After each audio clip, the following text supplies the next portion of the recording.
네, 이제 시작하도록 하겠습니다. 25년 대비 희망하기 힘차게 시작하도록 하겠습니다. 안녕하세요. 네, 감사합니다.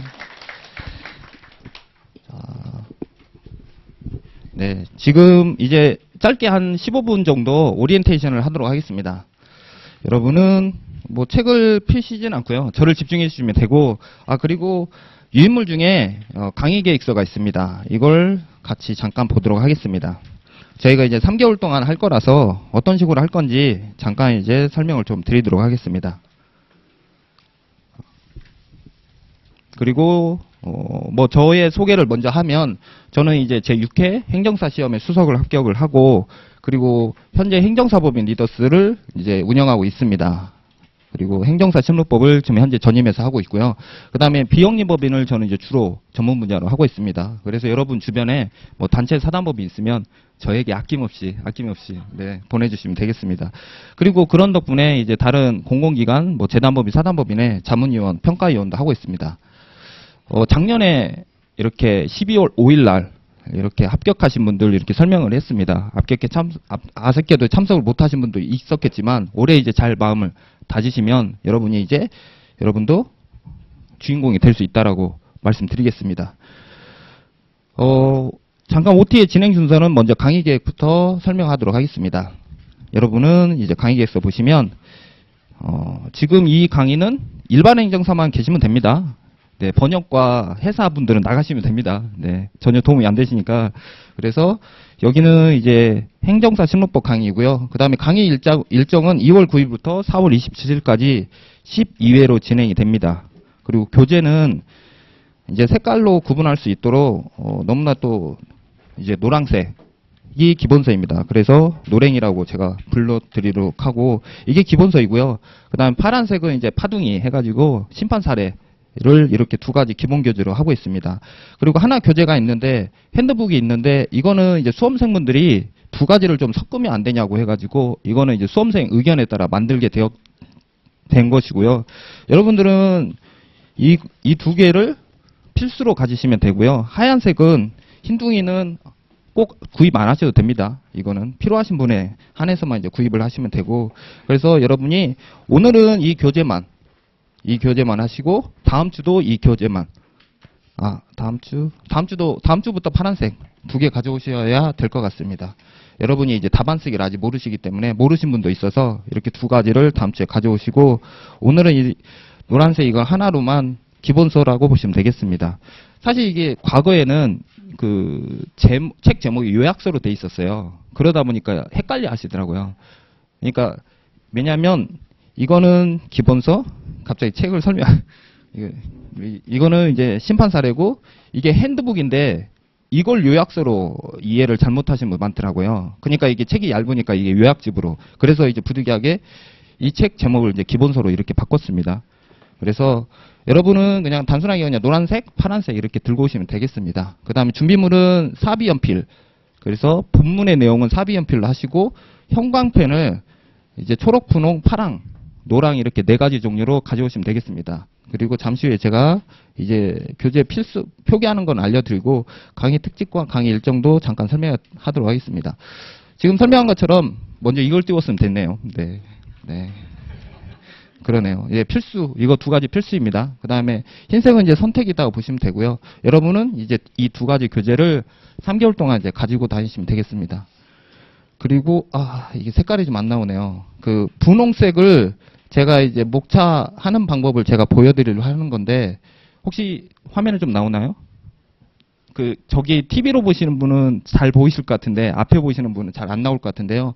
목차 로마자는 초록색으로 하고요. 그 다음에 중목차라고 해서 아라비아 숫자는 분홍색, 그 다음은 파란색. 그래서 이제 순서대로, 목차 순서대로, 그래서 초분파 순서대로 이렇게 하시면 되겠습니다. 그렇게 하시고, 본문은 연필로 하시면 됩니다. 그래서 본문을 볼펜으로 하신 분들이 기본 강의 때부터 있으시더라고요. 여러분이 책을 한 번만 볼 건도 아니기 때문에 책을 앞으로 최소한 5번, 많게는 20번, 저도 동차로 준비했을 때 저도 한 15번은 본 것 같아요. 그러니까 자주 보게 될 책을 처음부터 너무 지저분하게 하기보다, 그래서 본문의 내용은 연필로 하시는 게 제일 좋더라고요. 지금은 여러분이 처음 듣는 내용이거나 아니면 익숙한 내용이지만, 아니, 약간 낯선 내용이지만, 나중에 자주 보다 보면, 안 봐도, 그러니까 눈에 들어오는 내용들이 있을 거라서, 그래서 목차는 가장 중요하기 때문에 형광색으로 먼저 칠해도, 오늘부터 칠해도 상관없습니다. 그리고 강의의 일정을 여러분하고 같이 공유를 하려고 하는데, 자, 다음 장 보시면, 오늘 2월 9일, 그 다음에 2월 16일 해가지고, 오늘은 이제 답안 쓰기, 저희가 심화 강의 때부터 답안 쓰기를 약간 이제 여러분이 좀 연습을 하려고 합니다. 그래서 1회, 2회까지 행정사법, 저희가 과목에 행정사법, 사례, 심판법, 그 다음에 마지막에 비송사건 절차법 3과목이 있는데, 행정사법을 오늘, 그 다음에 다음 주 해가지고 이렇게 진행을 할 겁니다. 그리고 행정심판법을 다음 주에 답안 작성하는 거를 저희가 이제 OT를 잠깐 해드릴 거고요.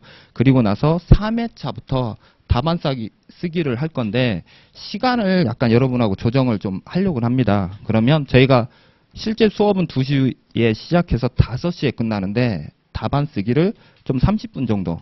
그래서 4문제를 제가 해드릴 거고, 그러려면 수업 시간을 약간 조정을 해야 되는데, 1시 50분부터 여러분이 답안 쓰기를 하시고, 만약에 조금 좀 늦게 하셔야 돼요. 이거는 자유롭게 참여하시면 됩니다. 대신 저는 옆에서 감독은 할 겁니다. 누가 참여하는지, 네, 그렇게 보고는 있을 거니까, 그렇게, 네, 그렇게 하시면 되겠습니다. 그래서 1시 50분부터 2시 20분까지 답안 쓰기를 하시고, 그러다 보니까 답안, 이제 수업 끝나는 시간은 5시 20분에 끝나는 걸로, 그렇게만 여러분이 조정만 해주시면 되겠습니다. 그리고 나머지는 이렇게 행정사법 2문제 해가지고 4문제씩 이렇게 가는 걸로 하고요. 그 다음에 9회차부터 비송사건 절차법을 들어갈 거고, 그때서부터 여기에 제가 표기가 좀 다른데, 여기는 행정사법은 안 하고요. 심판법 2문제, 비송사건 2문제. 여기에 표기가 좀 잘못 나왔는데, 그래서 행정사법은 안 하고요. 심판법 2문제, 비송사건 2문제. 그래서 문제는 제가 여러분에게 미리 다 나눠드릴 겁니다. 여러분에게 미리 다 나눠드릴 거고, 여러분이 준비가 안 되신 분은 보고 쓰셔도 상관없습니다. 다만 이제 여러분이 어차피 시험장에 보고 쓰고 들어가는 게 아니잖아요. 안 보고 쓰고 들어갈 거니까 지금부터 안 보고 쓰는 연습을 하실 필요가 있기 때문에 제가 답안 쓰기를 하시라고 하는 겁니다. 그러기 위해서 저희가 미리 어떤 문제로 낼 건지 다 알려드리고 다 보여드릴 거니까 여러분이 이제 그 문제에 대한 거는 부담이 좀 없도록 해드리겠습니다. 그래서 9회, 10회, 11회, 12회는 이런 식으로 이제 각각 결국 4문제만 준비한다고 보시면 되고요. 그리고 약간 좀 양해를 구해야 될 게 3월 16일만 제가 김명수 선생님께 양해를 구해서 여러분에게도 양해를 구해야 되는데 수업을 오전 오후를 좀 바꾸는 걸로 했거든요. 제가 개인 일정이 다른 일정이 좀 생겨서 괜찮으시면 3월 16일만 제가 오전에 수업을 하다 보니까 이때는 문제풀이를 좀 못할 것 같아요. 이때만. 그래서 3월 16일만 문제풀이를 못하고 이날만 제가 이제 오전에 하고 김명수 선생님 오후에 해주시는 걸로 좀 했습니다. 그래서 여러분께도 양해를 이렇게 해주시면 감사하겠습니다. 자, 시간은 그래서 지금 있는 것처럼 이거를 굳이 안 찍어도 되겠죠. 그래서 대략 2시에 시작하고 그 다음에 5시에 끝나고 이렇게 하고 첫 교시는 이제 오늘 다음 주는 이렇게 진행됩니다. 그 다음에 3회차부터 이렇게 진행된다 보시면 되고요. 미리 답안 작성 30분 한다라고 보시면 되고, 그 다음에 수업이 끝난 다음에 제가 30분 정도는 밑에 사무실에 있으니까요. 개별 상담이 필요하신 분은 저희 2층으로 내려오셔서 저에게 상담 요청하시면 되고, 특별하지 않으면 제가 6시까지 계속 있습니다. 그래서 제 와이프가 엄청 싫어합니다. 도대체 뭘 하길래 네, 계속 있는지 하고. 그래서 계속 있으니까요. 저한테 물어보시면 되겠습니다. 그리고 강의 특징 중에 강의 앞장 보시면 앞장에 보시면 강의 특징에 강의는 총 12회인데 강의 특징에 보시면 이거는 좀 중국 강의라서 기본 강의보다는 좀 자세하게 설명하기보다 좀 넘어가는 것도 있을 겁니다. 그 얘기인즉 꼭 답안에 꼭 필요하지 않은 내용들은 제가 넘어가도록 하려고 합니다. 그리고 핵심 위주의 수업으로 진행을 하고, 그리고 답안 작성이 꼭 필요한 걸 위주로 하다 보니까 그 행정심판 같은 경우 절차에 대해서 너무 상세하게 설명하지 않습니다. 그리고 어차피 그 행정심판 어떠한 이제 심판 청구서를 어떻게 해야 되고 뭐 이런 것들을 그 다음에 뭐 절차 답변서 어떻게 해야 되는지 이런 것까지 상세하게 하진 않고요. 답안 작성이 꼭 필요한 위주로 심화 강의는 그렇게 하고 있고요. 그 다음에 진도별 답안 작성 스킬을 좀 알려드린다라고 보시면 되고, 그 다음에 네 번째 답안 쓰기 할 문제는 미리 공지해 드립니다. 그리고 혹여나 수업에 못 들어오시거나 하신 분들은 제가 카페에 계속 올려드리니까 카페를 통해서도 하시면 되는데, 다만 이제 타 학원생들도 카페에 있을 수 있어서 제가 그 전 문제는 계속 삭제하고 있습니다. 그래서 어떤 식으로 하고 있는지는 삭제하고 있으니까, 다만 이제 그 미리 답안을 써야 될 문제는 올려드린다라고만 보시면 되겠습니다. 그 다음에 한 문제당 8분씩 하시면 4문제라 있잖아요. 그러니까 8, 4, 32. 32분이어야 되지만 그냥 우리끼리는 그냥 30분에 그렇게 한다고 보시면 되고, 그리고 화장실을 가지 않습니다. 그러니까 여러분이 그리고 끝나자마자 바로 수업을 바로 시작한다라고 그렇게 하시면 되겠습니다. 채점은 제가 채점을 해드리지 않고 여러분이 직접 어차피 보고 쓰셔도 되고 이미 문제를 나눠드린 거니까, 다만 어떤 식으로 점수 채점이 되는지는 제가 표시를 해드릴 겁니다. 이런 식으로 점수가 이루어진다는 걸 보시면 되고요. 그래서 강사가 제가 채점을 안 한다라고만 보시면 되겠습니다. 그 다음에 마지막은 그리고 행정사 심판 사례 문제로 연습을 한다고 보시면 되겠습니다. 그리고 실제 이거는 이제 제가 그냥 해드리는 거지, 다른 강사분도 답안 쓰기를 하든 안 하든 그게 이제 자유로운 겁니다. 그래서 이게 꼭 필수가 아니기 때문에, 제가 이게 처음 시작을 했을 때 다른 강사분은 왜 답안 쓰기 안 하냐라고 해서 컴플레인을 하시더라고요. 실제 이거는 그러니까 제가 시간을 더 들여서 여러분이 답안 쓰기를 좀 빨리 할 수 있도록 해드리는 거이지, 그러니까 선의에 의해서 하는 거지 꼭 의무가 아니다라는 것만큼 해주시고, 그래서 다른 선생님들께 부담을 주지 않았으면 좀 좋겠습니다. 네, 그래서 여러분이 답안 쓰기는 빨리 하면 할수록 훨씬 좋습니다. 그래서 빨리 하면 할수록 좋으니까, 그래서 여러분이 좀 준비할 수 있도록 한다는 점, 그렇게만 이해해 주시면 되겠습니다. 자, 다음은 그리고 이제 그 채점 작년에 이제 모의고사 때 그 했었던 점수들은 다 올라가져 있거든요. 그 카페에 리더스. 그래서 여러분 오늘 이제 처음 수업 들어오신 분들이 있을 수 있어서 리더스 행정사 실무법이라고 그 네이버에 카페가 있습니다. 그래서 여기에 이제 카페에 들어오시고 가입을 하셔도 되고 선택적이니까, 그래서 여기 들어오시면 이제 작년에 모의고사 했었던 점수들이 다 올라와 있습니다. 그러면 어떤 걸 하시면 되냐면, 보통 60점 이상은 제가 초록색으로 표시를 하고 있고, 그 다음에 40점 밑으로 꽈락은 제가 이제 그 주황색으로 표시를 하고 있는데, 점수가 높은 60점대를 보시면 좋지만 여러분은 이쪽에 초점을 맞추기보다 40점 이하인데도 합격을 하신 분들, 그런 분들을 한번 검색을 해보시면 좀 덜어 나오거든요. 그런 분들이 여러분에겐 좋은 사례잖아요. 이렇게만 해도 합격을 할 수 있구나. 그래서 40점 이하인 경우에도 합격을 하신 분들 사례를 좀 보시면 이제 참고할 수 있으니까, 그래서 작년에 이제 점수 사례 모의고사, 실전 모의고사 올라갔던 점수들을 한번 보시면서 그 중에서도 합격하신 분들 그걸 한번 참고로 여기 카페에 가시면 보실 수가 있겠습니다. 자, 공부 방법은 목차를 중심으로 합니다. 그래서 첫 번째는 이제 아까처럼 형광색으로 목차를 하시고요. 필기는 꼭 연필로 하시길 바라고, 그 다음에 행정사법과 비송사건 전차법은 공부 방법이 약술로 나오기 때문에 목차 위주로만 먼저 하시고요. 결국은 행정사법은 조문으로 다 나옵니다. 그러다 보니까 똑같이 외우시면 돼요. 똑같이 외우면 되긴 합니다. 절차법도 똑같이 외우면 돼요. 다만 안 외워져서 그렇지. 그러다 보니까 여러분이 이제 천천히 호흡을 너무 급하게 하기보다 천천히 제가 해드릴 건데 그걸 일단 목차만 외우시면 나중에 다 암기가 됩니다. 그리고 비송사건 절차법은 목차인 것 같이 약술이지만 개념 위주로 문제가 나와 있어요. 그러다 보니까 제가 어떤 비송사건 실무제요라는 책을 압축해서 시험에 20점에 맞추어서 해드린 건데, 약간 용어가 좀 안 맞거나 어색한 것들이 있어요. 그거는 제가 어색한 게 아니라 그 책이 어색한 거예요. 그러다 보니까 뭔가 앞뒤가 안 맞는 게 있지만 그럼에도 불구하고 일단 저를 믿고 지금 책을 그대로 따라오시면 되고요. 그다음에 행정심판법은 교재대로 그 책에 있는 거를 공부를 하지만 시험은 어차피 논점으로 나오다 보니까 논점을 심판 사례집으로 공부하는 방식으로 하고 어떻게 풀어가는지는 여러분에게 이제 심판 사례 할 때 제가 알려드릴 겁니다. 그러면 무슨 말이냐면 행정사법과 비송사건 절차법은 책을 그대로 기본 그대로 보시면 되고 심판법은 사례 위주로 사례집 파란색을 위주로 공부를 하시면 된다라는 얘기를 해드릴 겁니다. 그래서 공부 방법은 이렇게 한다라고 보시면 되고요. 어떤 분들은 그 얘기 하더라고요. 그러니까 이것만 봐도 되냐고 물어보더라고요. 아니죠. 이제 이것도 봐야죠. 그러니까 또 어떤 분은 이것만 봐도 되냐고 물어보더라고요. 제가 어떻게 설명 못 하겠더라고요. 더 당황한 건 이것만 봐도 되냐고 물어보더라고요. 제가 이거 아까 그랬죠. 안 봐도 된다고. 그렇죠.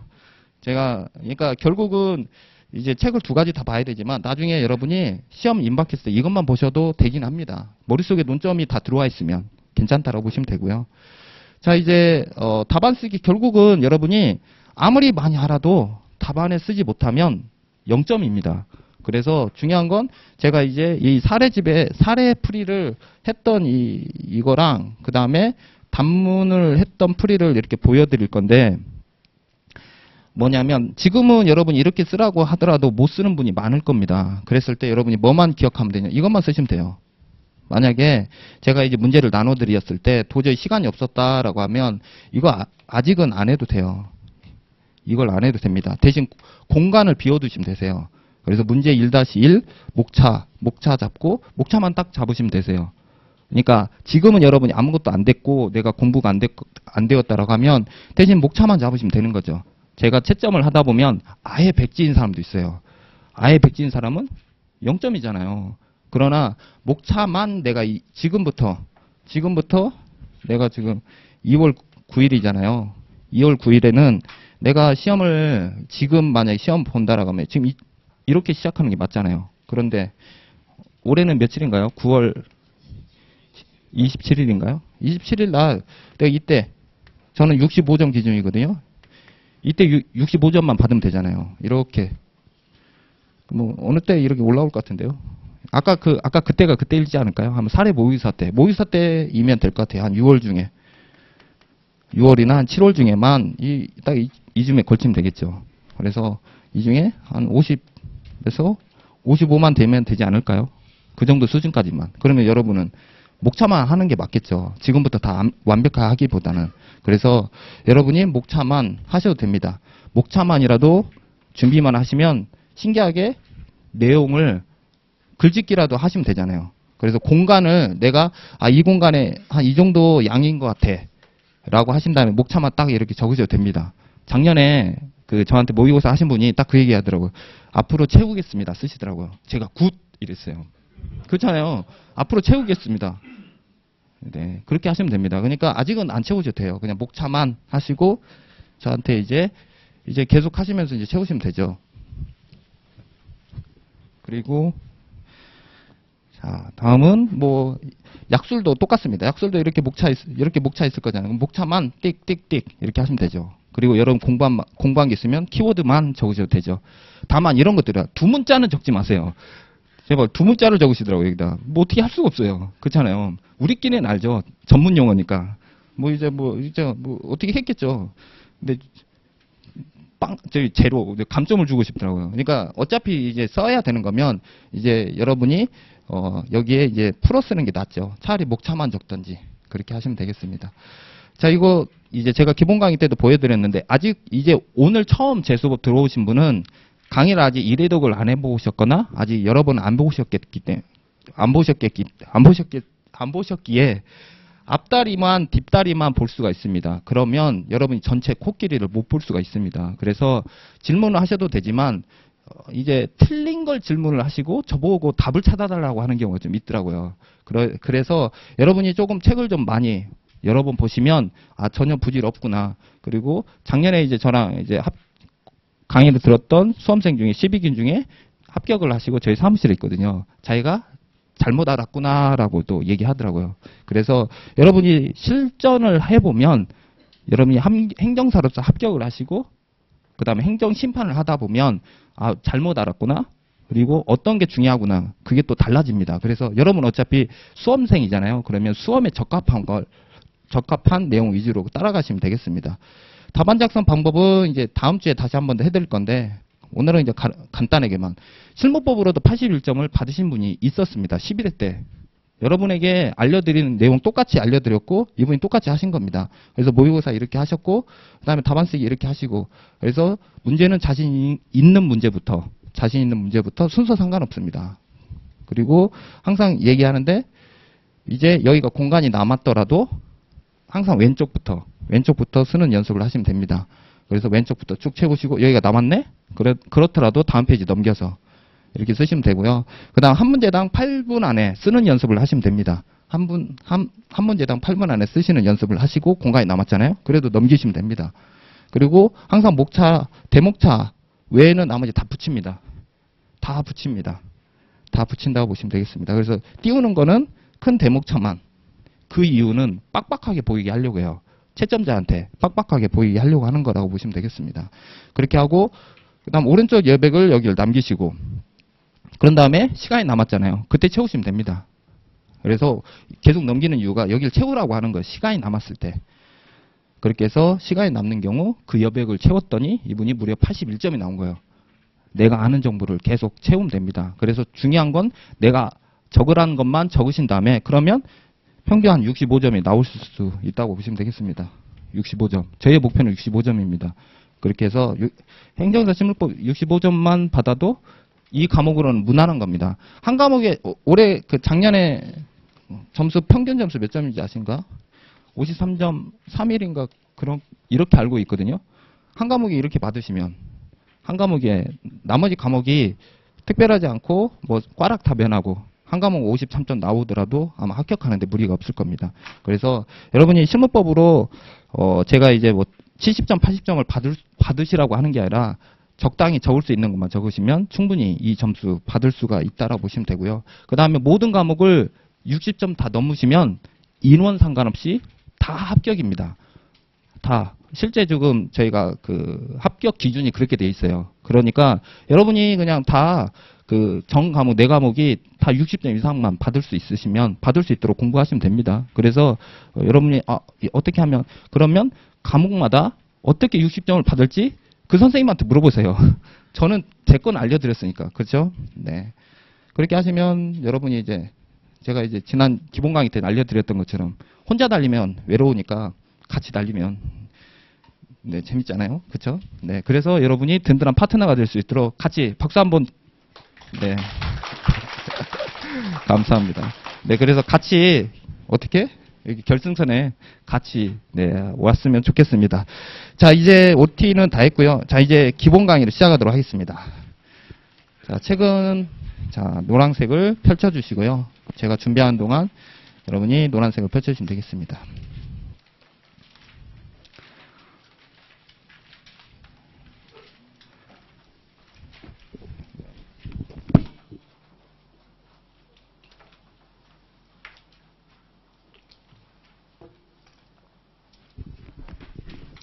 제가 이제 준비하는 동안 여러분은 그 목차를 맨 앞에 보시면 그 책 목차가 나오거든요. 그래서 목차를 한번 펼쳐 보시겠어요? 그래서 먼저 행정심판법 목차부터 보도록 하겠습니다. 자, 아마 책을 펼쳐 보시면 이 목차가 있을 겁니다. 자, 있으신가요? 네. 네. 먼저 기본 강의를 들으신 분들은 다 한번 돌아왔기 때문에, 그리고, 네. 자, 이렇게 보겠습니다. 자, 먼저, 그, 목차가, 오늘은 이제 행정사법 가볍게 시작을 할 거고요. 그래서 행정사법은 총 18개 주제로 되어 있습니다. 그랬을 때, 이거를, 말 그대로 하나하나 이제 수평적으로 돼 있으면 개수가 많아 보이잖아요. 이거를 이제 덩어리로 이렇게 구분을 해두면 양이 확 줄어 보입니다. 그래서 주제 1번과 2번은 총칙이라고. 그래서 오늘 처음 책을 보시는 분은 이렇게 옆에다가 표시를 해주시면 좋겠습니다. 그래서 주제 1번, 2번 옆에다가 총칙이라고 적으시고요. 그 다음에 주제 3번부터 7번까지는 요건이라고 하시고, 업무 신고는 절차, 그 다음에 효과는 이제 신고 확인증은 효과라고 하시면 되고, 그리고 주제 10번, 11번, 12번은 약간 또 개념이 좀 달라서 여기는 그냥 넘어가겠습니다. 그리고 주제 13, 14는 또 효과, 그 다음에 주제 15, 16, 17, 18은 제재라고 이렇게 적도록 하겠습니다. 그렇게 해서 여러분이 내가 공부해야 될 18가지 파트를 약간 구분을 먼저 하도록 하겠습니다. 그래서 주제 1번과 2번은 총칙, 그 다음에 주제 3, 4, 5, 6, 7번은 요건, 그리고 절차, 업무 신고 절차라고 보시면 되겠습니다. 보통 여러분이 이제 민법에서 실체법을 오늘 이제 수업 첫 들으셨을 텐데, 아직 개념을 전반적인 것만 이제 하셨을 텐데, 보통 어떤 요건을 갖추면 법률은 어떤 효과라고 이렇게 하고 있습니다. 그런데 수학처럼 1 플러스 1이 2가 되는 명확한 그러한 근거로 나오는 그러한 개념으로 딱 떨어지는 게 아니라, 법학은 어떠한 약속을 해놓은 겁니다. 어떤 요건을 갖추면 이렇게 하는 걸로 그렇게 했기 때문에 공대생분들은 약간 이해가 안 되는 것도 있어요. 왜 이렇게 되지? 약속을 해놓은 거니까요. 약속을 해놓은 게 중요한 겁니다. 그리고 여기에 뭘 해놨냐면 절차라는 걸 해놓은 거죠. 이걸 갖추어서 이렇게 접수를 하고 하면 이렇게 나오는 걸로 이렇게 해놓은 겁니다. 그게 지금 구분을 이렇게 했다고 보시면 됩니다. 그래서 요건이 5가지. 저는 요건을 5가지로 본 겁니다. 누가 어느 관점으로 보냐에 따라 요건의 개수는 달라질 수 있습니다. 그래서 저는 5가지 요건으로 갖춘다라고 보았고, 실제 여러분이 합격하시면 실제 이렇게 합니다. 저는 이제 실무적으로 이렇게 요건을 나눠 놓은 거고요. 그리고 절차를 이제 이렇게 서류를 접수하면 그 결과가 효과인 거죠. 그리고 이거 외에도 나머지 권리 의무가 발생이 된다라고 보시면 되고요. 그 다음에 이에 대해서 제대로 안 하면 취소와 정지, 벌칙, 과태료가 부과가 된다라고 보시면 되겠습니다.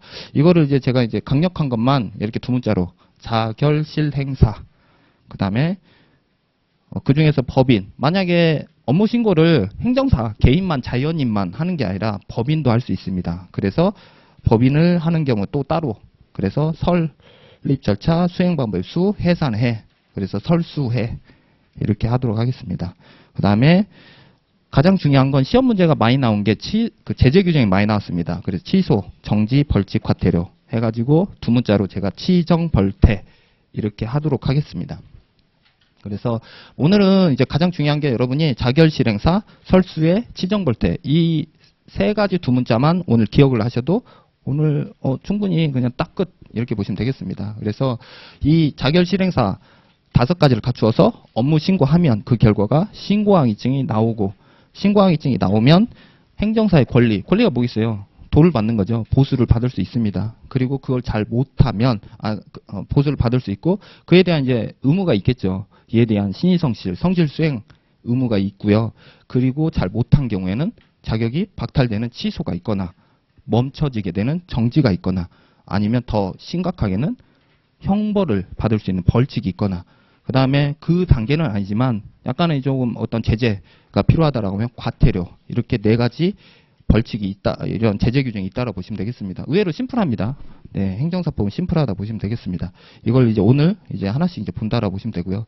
그리고 2문자로 제가 이렇게 하고 있습니다. 그래서 업종, 여기도 이제 넣게 되면 앞자만, 업무의 업, 종류의 종, 그래서 업종 자결 실행사, 그 다음에 여기도 이제 2문자로 하면 업신, 앞자만 따가지고 업신, 설수해. 설수해는 행정사 법인에서 이렇게 할 건데, 이거는 잠시 후에 이따 3교시 때 제가 알려드리도록 하겠습니다. 그래서 설립절차의 설, 그 다음 수행방법의 수, 해산의 해, 그 다음에 권리의 권리, 그 다음 의무에서 권리의 치정벌태, 이렇게 2문자로 오늘은 이것만 기억하시면 되겠습니다. 그 중에서 노란색, 자결실행사, 설수의 치정벌태, 이걸 중심으로 보시면 되겠습니다.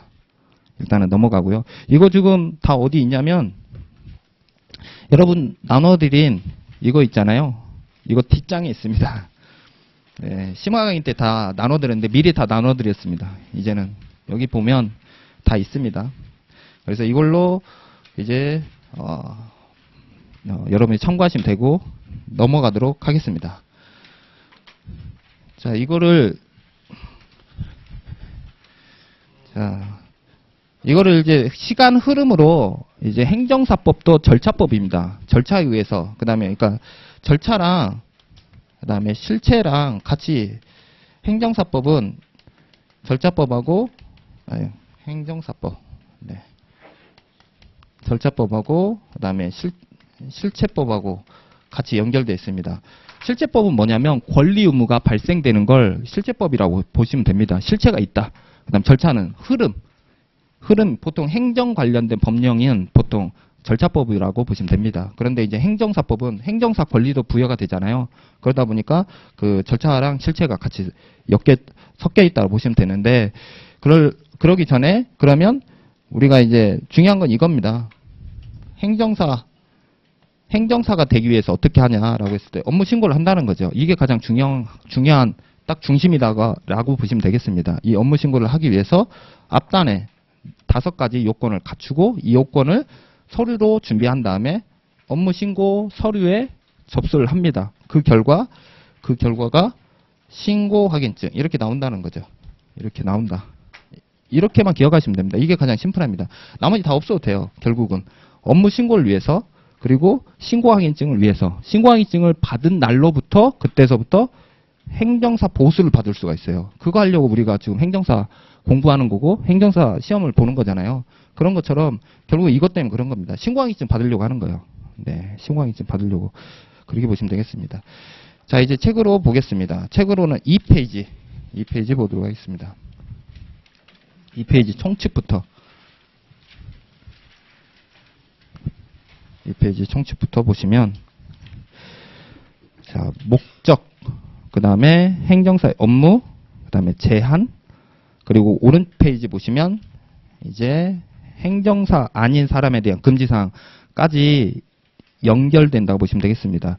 실제 행정사 업무와 행정사의 종류는 이게 뭔가 딱 무자르듯 잘라지는 건 아닙니다. 다만 이제 제가 20점에 맞추어서 이렇게 목차를 했지만 행정사 업무와 행정사 종류 그러니까 총칙이란 건 공통적인 개념을 넣었다고 보시면 되겠습니다. 그 중에 행정사의 업무를 저렇게 이제 행정사의 목적부터 이렇게 보시면 되는데 먼저 어떠한 행정사법에 있는 내용이든 행정사법의 목적을 위반해서는 안 되겠죠. 그러니까 행정사 업무가 이제 행정사 목적을 먼저 제가 위에다가 먼저 적었습니다. 지금 이제 기출도 작년에 12회 때 나왔었잖아요. 거의 대부분 잘 쓰셨을 거라고 봅니다. 그래서 사실은 너무나 첫 페이지에 나왔던 거라서 당황을 하셨을 것 같은데 대부분 그래도 점수는 잘 받으셨더라고요. 일반 행정사에 대해서 쓰라고 했는데 다들 그냥 행정사에 대해서 그냥 대부분 쓰셨다라고 하더라고요. 그렇더라도 점수는 잘 받으셨더라고요. 그래서 그리고 뭐 무려 71점도 받으신 분, 작년에 이제 관악산 너구리는 이제 쓰신 분은 그냥 행정사 적었는데 그냥 71점 받으셨더라고요. 그래서 여러분이 그냥 준비된 대로 행정사법 문제는 그냥 준비된 대로 이렇게 답안지 쓰시면 대부분 다 점수가 잘 나온다고 보시면 되겠습니다. 그래서 지금 제가 이제 답안식 20점에 맞춰서 책 구성이 다 돼 있습니다. 그러면 행정사 업무는 저렇게 목차, 행정사법의 목적, 행정사 업무, 그 다음에 세 번째 제한 이렇게 하는데 목차가 너무 좀 약간 양이 적어서 오른 페이지에 있는 3페이지에 있는 행정사가 아닌 사람에 대한 금지사항 그 4가지를 딱 넣으시면 딱 맞더라고요. 그렇게 보시면 되고요. 이거는 이제 여러분이 이제 답안 쓰기 할 때 제가 하나 이제 예시로 하나 드릴 겁니다.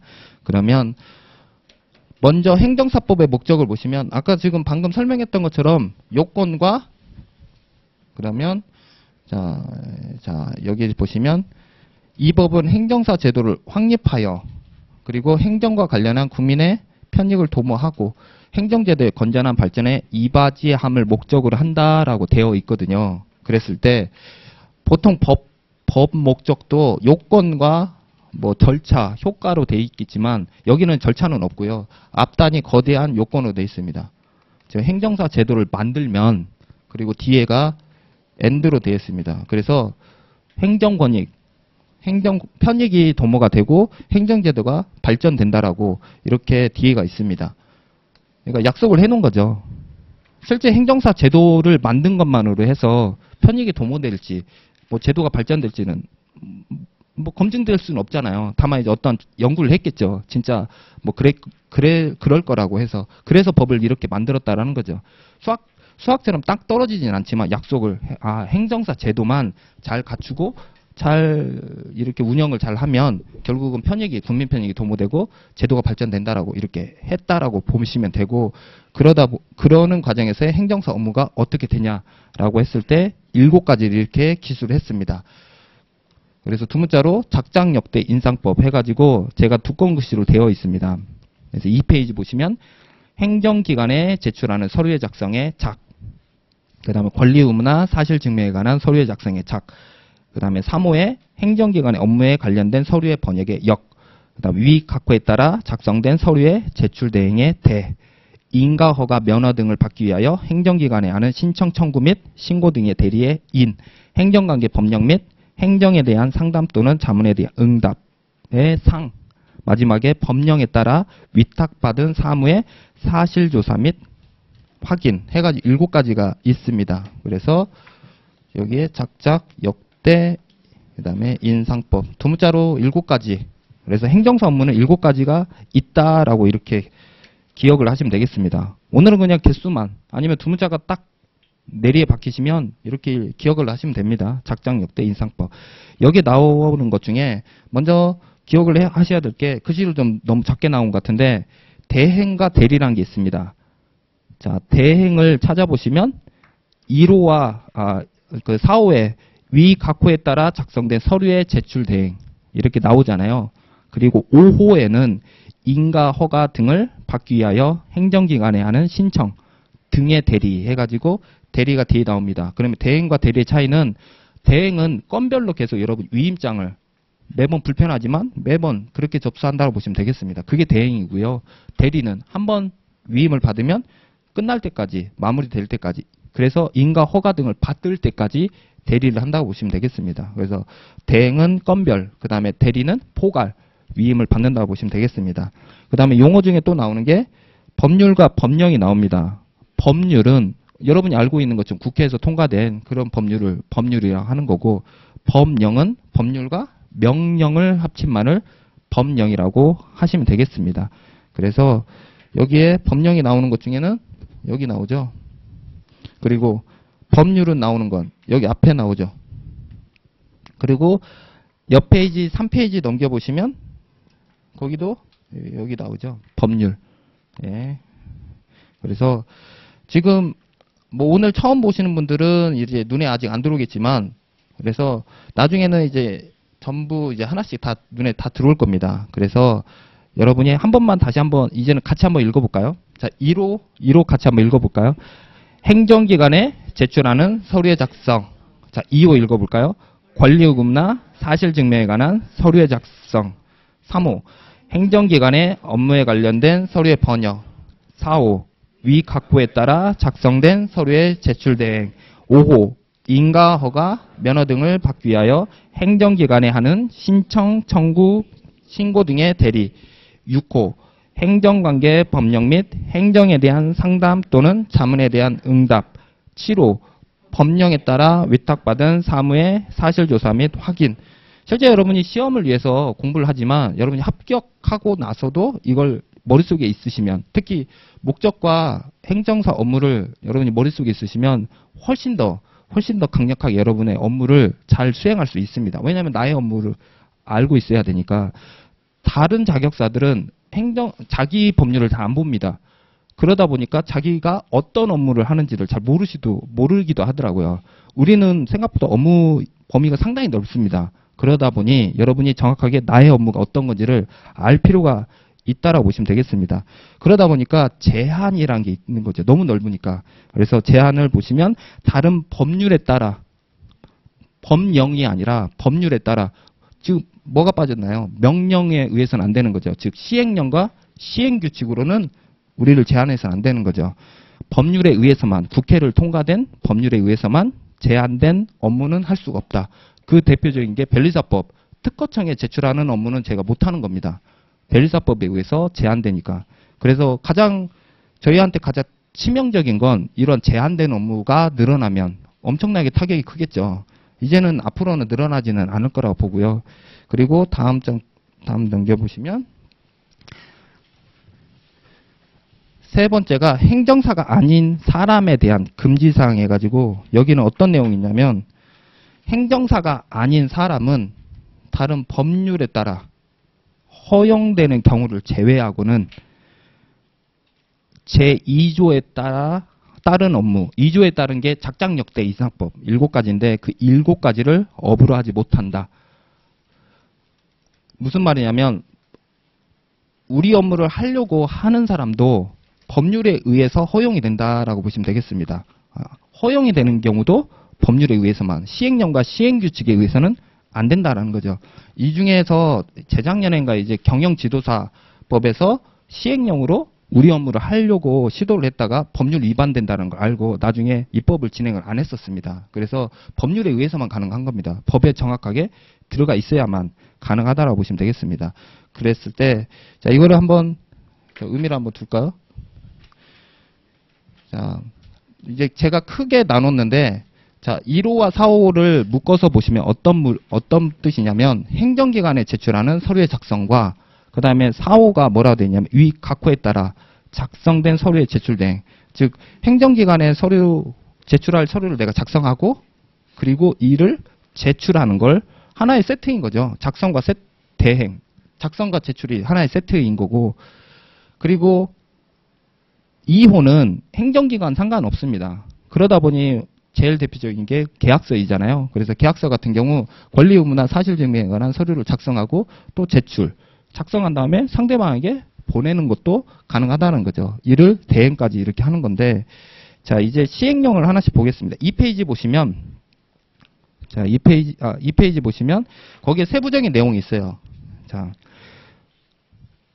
지금 2페이지 보시면 행정기관에 제출하는 서류의 작성에 이제 저희 행정사법 시행령에 저렇게 하나 두 가지가 나와 있습니다. 보시면 진정건의, 질의, 청원 및 그다음에 이의 신청에 관한 서류 이렇게 나와 있고, 두 번째에는 출생, 혼인, 사망 등 가족관계의 발생 및 변동사항에 관한 신고 등의 각종 서류 이렇게 되어 있는데, 이게 이제 과거에 입법하는 과정에서 2013년도에 이게, 그러니까 여기는 각종이 없어요.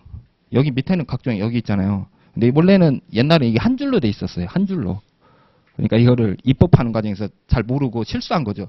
이렇게 한 줄을 수학이라는 표현이 그렇지만 이거를 한 줄에 있던 걸 내리면 여기도 각종이 붙는 거잖아요. 그러니까 여기도 원래 이제 여기도 관한 이렇게 각종이 이렇게 들어가는 게 맞죠.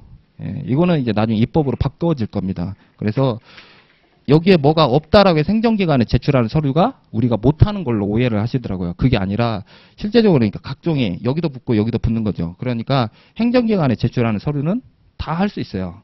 그거를 어느 수험생분들이 되게 약간 헷갈려 하시더라고요. 그래서 자, 여기 행정기관에 제출하는 서류의 종류를 시행령으로 이렇게 종류를 해놨는데, 가와 나는 예시라고 보시면 되고요. 왜냐하면 결국은 각종이 밑에 1번, 2번, D로 붙었잖아요. 그러나 1번에도 다 붙어 있다라고 보시면 되겠습니다. 실제 행안부에도 그렇게 해석을 하고 있어요. 이거는 입법으로 나중에 다시 이거는 잘못한 거라서 오기가 되었다라고는 인정하시더라고요. 그 다음 오른쪽에는 권리 의무. 그러면 2호는 권리 의무나 사실 증명에 관한 서류의 작성에서는 여기는 각종이 앞에도 붙고, 그 다음에 두 번째 앞에 여기도 붙고 여기도 붙어 있네요. 각종이. 그렇죠. 그래서 여기에 권리 의무에 대한 종류가 뭐냐라고 했을 때 계약, 협약, 확약, 청구 등 거래에 관한 서류 이렇게 다양하게 되어 있는 거죠. 거기에 이제 세부적인 용어의 차이는 김효 선생님께 물어보시고, 앞에 진정건의 질의는 뭐 1차 하시는 행정법 교수님께 물어보시면 될 것 같습니다. 저는 법대생이 아닙니다. 네. 저는 법대생이 아니니까 저한테 법적인 거를 막 물어보시면 저도 막힙니다. 네. 저는 이제 실무를 하는 행정사이지, 저는 직업이 행정사이지 법률가가 아닙니다. 네. 그렇게만 알고 계시면 될 것 같습니다. 그래서, 자, 이렇게 제가 생각하는 이제 분석은 이렇게 됐고요. 그러면 제가 이제 의미는 뭐냐면, 아까처럼 만약에 그냥 행정기관에 제출하는 업무 중에 제한이 되어 있으면, 저희 업무지만, 원래 우리 업무지만, 특히 예시로 변리사법은 이렇게 못한다. 이렇게 특히 못하려면 법률에 의해서만 못한다라고 보시면 되겠습니다. 키워드는 그겁니다. 여기는, 그러니까 여기는 다 하려면 우리는 법령에 의해서, 즉 법률이든 명령이든 다 적혀 있으면 우리가 다 할 수 있습니다. 행정기관에 제출하는 서류를 다 할 수 있는데, 다만 법률에 의해서 일부를 못하는 경우는, 이거는 치명적인 게 뭐냐면 아예 우리가 못해요. 이런 법률이 제정이 되면 큰일 나겠죠. 거기다가 이제는 또 하나가 허용이 되는 경우, 제가 예시로 이번에는 아예 가져왔습니다. 매번 이제 제가 환경 관련된 어떤 경우 못한다고 제가 예시를 했는데 진짜 있거든요. 환경기술 및 환경산업지원법에 제16조 4에 보면, 여러분이 이제 환경 관련된 인허가를 많이 행정사들이 많이 안 하다 보니까 이걸 제정을 한 것 같아요. 환경 컨설팅 회사를 등록을 하면 그중에 뭐가 있냐면 환경 관련 등록도 하고 인허가도 하고 이렇게 하도록 해놓은 거죠. 여러분이 안 하다 보니까. 그래서 여러분이 많이 합격을 하신 다음에 다양한 분야에서 인허가를 하셔야지, 안 그러면 점점 이거는 이제 더 이상 만들어지지 않을 거예요. 왜냐하면 기존의 기득권을 침해하니까. 다만 이런 거는 만들어질 가능성이 높아요. 사실 이것도 중복된 침해가 되잖아요. 경쟁자가 늘어나니까 이것도 침해이긴 하지만 이거는 여러분이 잘 모르면 계속 허용이 될 가능성이 높습니다. 그래서 여러분 합격하신 다음에 다양한 분야의 인허가를 꼭 하시길 바라겠습니다. 그래서 여러분이 아무것도 안 하면 계속 이런 게 만들어지겠죠. 왜냐하면 필요한, 일반인들은, 민원인들은 필요한데 여러분이 일을 안 하면 이런 것들이 계속 생긴다고 보시면 되겠습니다. 그래서 제한이 되거나 허용이 되는 경우는 결국은 뭐냐면 법률에 의해서만 이렇게 제한이 되거나 허용이 된다라고 기억을 하시면 되겠습니다. 그리고 우리 업무는 법률 플러스 명령, 그래서 법령에 의해서는 다 이루어진다고 보시면 되고요. 제가 예시는 행정기관, 여기는 행정기관의 서류라 보시면 되고, 또 이쪽도 이렇게 발생이 될 수 있습니다. 이쪽도 여러분이 만약에 행정기관 상관없이, 여기 권리의무나 사실증명은 행정기관 상관없습니다. 행정기관 상관없이 만약에 이쪽 면적과 이쪽 면적 중에 어디가 더 넓을까요? 이쪽이 더 넓지 않을까요? 제가 볼 때 행정기관 상관없이 할 수 있는 업무가 여기가 더 넓을 거고, 여기도 제한이 되거나 허용이 될 수도 있겠죠. 저는 예시를 이쪽으로 했지만. 그래서 여러분이 앞으로 행정사가 합격을 하신 다음에 다양한 분야에서 여러분이 많이 활동하면 할수록 이 허용되는 게 줄어들고, 그 다음에 우리 업무를 많이, 그리고 이쪽 업무도 많이 하면 할수록 여러분이 훨씬 더 이제 이름을 알릴 수 있을 거라고, 네, 미루어 짐작하겠습니다. 네, 잘할 수 있을 거라고. 자, 이제 그리고 3페이지 위에 보시면 행정사의 종류가 있는데, 행정사의 종류와 종류별 업무 범위 저렇게 나와 있잖아요. 저 종류는 이제 가볍게 보시면 되겠습니다. 그래서 3페이지 보시면 행정사의 종류는, 행정사는 소관 업무에 따라 일반 행정사, 해제 행정사, 번역 행정사 세 가지로 있다라고 하는데, 일반 행정사 보시면 해운 또는 번역 업무를 제외한 행정사 업무를 하는 행정사, 해사 행정사는 번역 업무를 제외한 그리고 해양에 관련된 행정사 업무를 하는 행정사라고 보시면 되고요. 번역 행정사는 행정기관의 업무 서류의 번역, 제출 대행을 하는 행정사라고 보시면 되겠습니다. 보통 해사 행정사는 바다 위에, 육지에, 그러니까 바다 위에서 이루어지는 경우에 이제 보시면 되고, 제가 예시로 선박을 음주운전했을 때는 해사 행정사가 이에 대한 심판을 진행할 수 있다라고 제가 예시를 했던 것 같습니다. 그래서 그렇게 이해하시면 됩니다. 그래서 바다 위에 떠 있을 때, 그래서 선박과 선박이 사고가 나거나 또 선박에 대한 뭐 바다 위에서, 근데 선박이지만 육지에서 무언가 등록을 하거나 하는 거는 또 행정사가 하는 경우도 있더라고요. 그래서 보통 해사 행정사, 일반 행정사와 충돌이 있을 때는 일반 행정사에게 유리하게 해석을 해주고 있습니다. 그래서 공유수면도 등록하는 경우는 일반 행정사 업무로 해석을 하고 있으니까요. 그래서 육지에 있는 업무들은 다 행정사, 일반 행정사 업무라고 그렇게 이해를 하시면 될 것 같습니다. 선박은 회사 행정사이겠네요. 선박만큼은 그렇게 이해를 하시면 되겠습니다. 그렇게 해서 지금은 행정사 업무랑 행정사 종류는 제가 이렇게 두 가지를 설명을 했지만 따로따로 돼 있는 게 아니라 실제로는 같이 이어져 있다라고 보시면 되고요. 답안지에 적을 때는 목차를 목적과 업무, 제한, 오른쪽에 금지사항 이렇게 네 가지로 구분을 이렇게 이어서 하시는 걸로 하겠습니다. 자, 다음 페이지 넘겨보시면 이제부터 요건을 보도록 하겠습니다.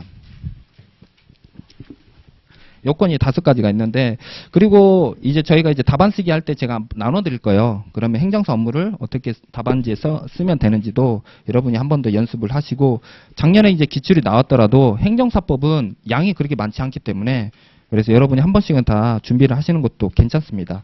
그래서 여러분이 이제 심화 강의 때 한 번씩은 좀 써볼 수 있도록 하도록 하겠습니다. 먼저 요건, 자결, 실, 행사 5가지 중에 하나씩 보도록 하겠습니다.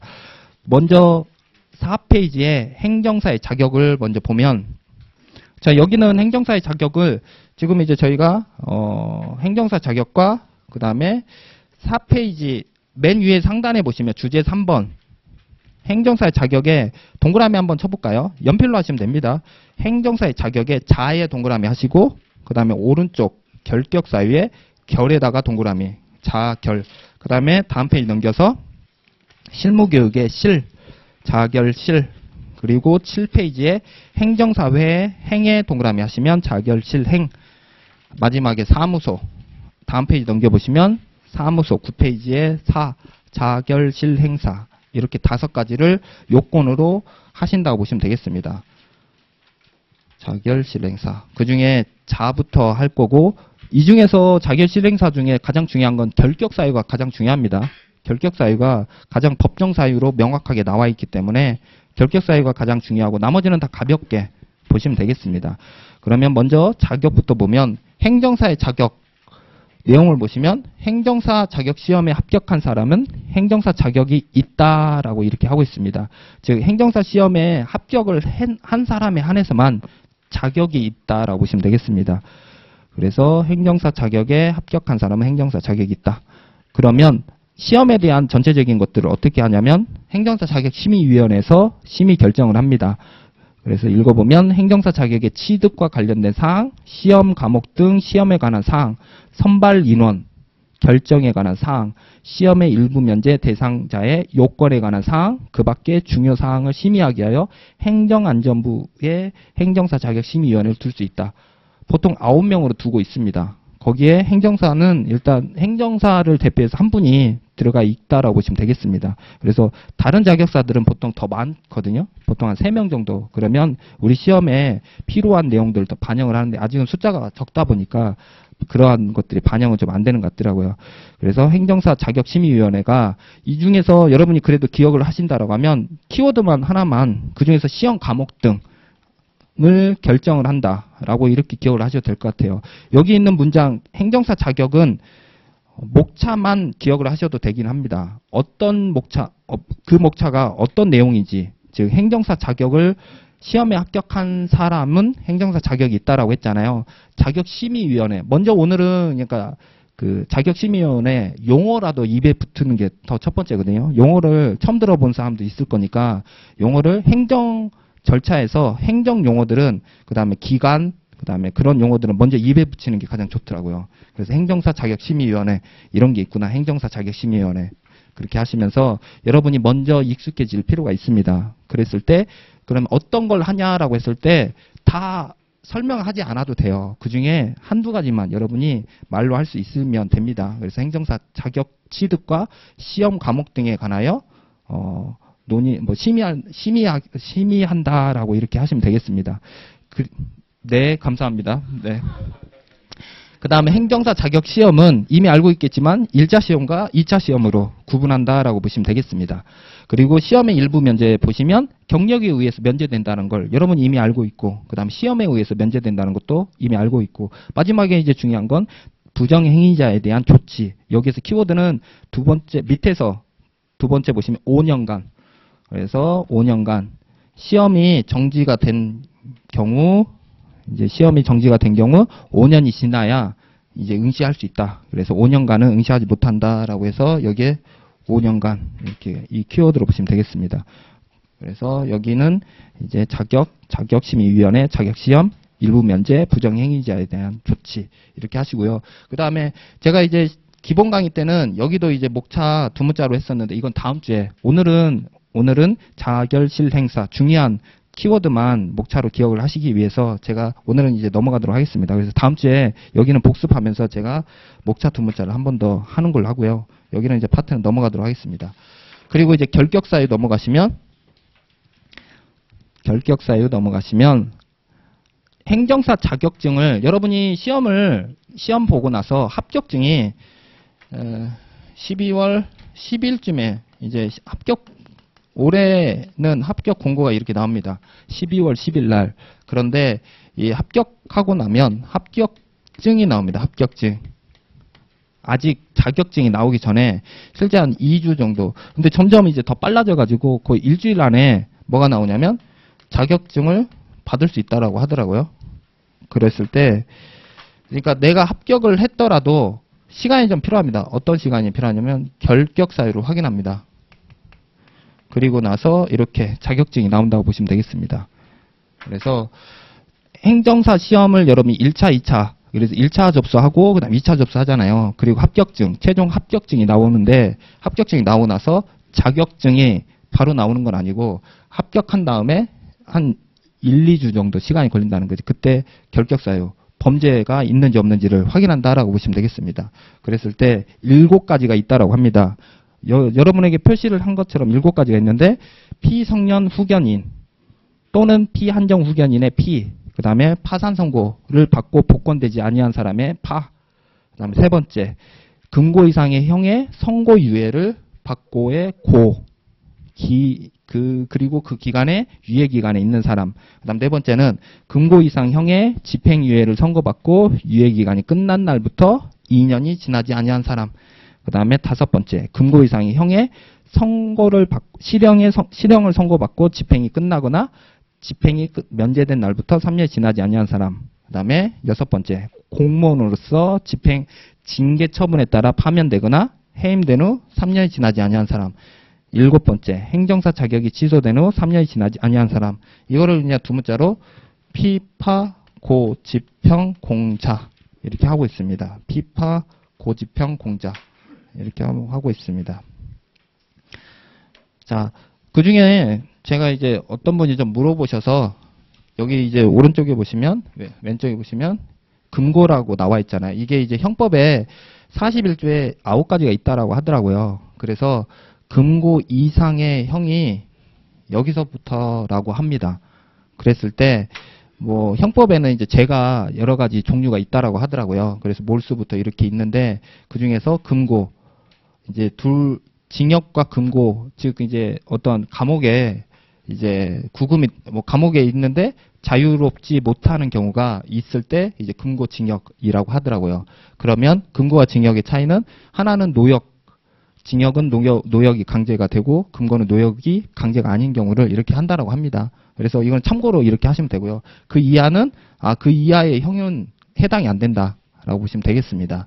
그래서 중요한 건 7가지가 있다라고 보시면 되겠습니다. 피파, 고, 집형, 공자 이렇게 하시고 나머지를 구분하면 1, 2, 3 여기는 현재 피파, 피성년 후견인 등 피성년 후견인의 어떠한 심신미약에 있는 상태에 있을 때 아니면 파산 선고, 경제적으로 무능력에 있는 상태에 있을 때 그 다음에 세 번째는 선고를 아직 받기 전에 예정에 있는 사람인 거죠. 그런 경우에는 피파고 이렇게 세 가지는 그래서 피파고 그 다음에 집형공자 이렇게 했을 때 피파고는 해당하는 기간에 그 상태에 있다고 보시면 되고요. 그 다음에 집형공자는 숫자의 기간이 한정이 돼 있다는 거예요. 아직 그 기간이 지나지 않은 경우라고 보시면 되겠습니다. 그랬을 때 또 나누면 여기는 2년. 그래서 집행유예를 받았는데 금고 이상의 아니면 징역이든 뭐 금고로 예를 들면 금고 어떠한 감옥에 있다라고 했을 때 그 감옥 대신 가는 대신 집행을 아직 유예한 경우에는 2년 동안 시간을 주는데 2년은 반드시 지나야 행정사 자격을 취득할 수 있다라고 합니다. 그 다음에 여기에 다섯 번째는 실형을 받은 경우에는 3년은 지나야 되고, 그 다음에 공무원으로 파면이 된 경우에는 또 3년이 지나야 되고, 그 다음에 행정사 자격이 어떤 특정한 사유에 의해서 취소가 된 경우 다시 행정사 자격을 취득하려면 최소 3년은 지나야 된다. 그렇게 보시면 되겠습니다. 그래서 여러분이 7가지가 있구나. 피파 고지평 공자 7가지가 있고, 그 다음에 숫자가 2, 3, 3, 3 이렇게 있구나라고 하시면 되겠습니다. 그런 다음에 자격증이 발급됩니다. 그래서 자격증 발급되는 걸 보시면 행정안전부 장관은 신청인이 시험 합격자는 아까 행정사 자격이 있다라고 했습니다. 그래서 시험에 합격한 사람이 행정사 자격이 있다라고 그렇게 표시가 되어 있었습니다. 그래서 시험 합격자로서 제6조에 따른 결격 사유에 해당되지 아니한 것이 확인되면 행정사 자격증을 신청인에게 발급하여야 한다. 아까처럼 발급 절차 제가 합격증을 받은 다음에 1, 2주 정도 시간이 있어야 된다 했잖아요. 그때 결격 사유를 확인한다라는 거죠. 그런데 이제 여러분이 문장이 너무 어렵게 표시가 되어 있잖아요. 그러면 여러분이 일단 쉽게 이해를 하시면 시험 합격을 하고 결격 사유에 해당되지 않으면 자격증을 발급하여야 한다. 이렇게 이해하셔도 되겠죠.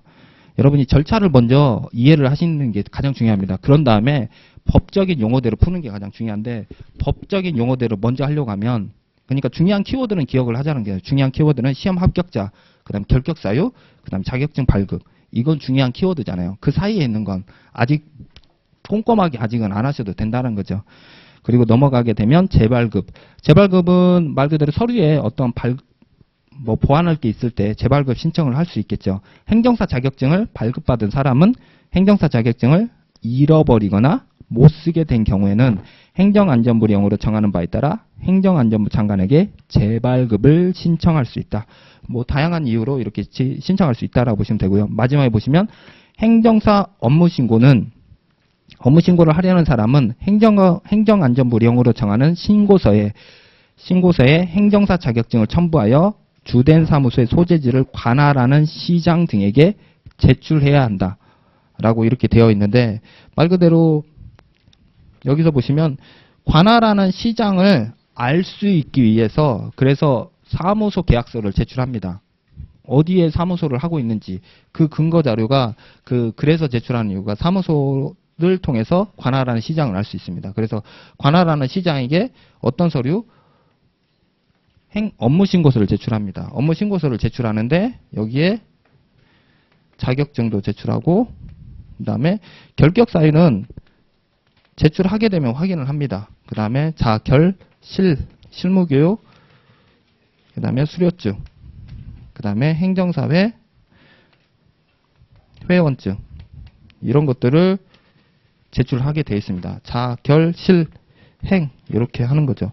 거기에 사무소는 명시적인 서류는 아닌데요. 여러분은 행정사가 합격이 되면 사무소는 무조건 제출한다고 보시면 되겠습니다. 그래서 어떠한 인허가를 하겠다라고 하면 그 해당하는 의뢰인의 만약에 소재지를 어디로 한다라고 하면 그 소재지를 근거하는 사무소를 증빙할 수 있는 서류가 반드시 필요합니다. 그래서 사용 승낙서 비슷하게 보시면 되겠습니다. 임대차 계약서든 아니면 본인 소유이면 소유자 부동산 등기부 등본이든 해당하는 사무소를 하는 근거 자료가 반드시 필요합니다. 그래서 이렇게 5가지라고 보시면 되겠습니다. 그리고 다음 페이지 넘겨보시면 6페이지 실무교육 여기까지만 하고 잠깐 쉬도록 하겠습니다. 그러면 다음 페이지 실무교육 보시면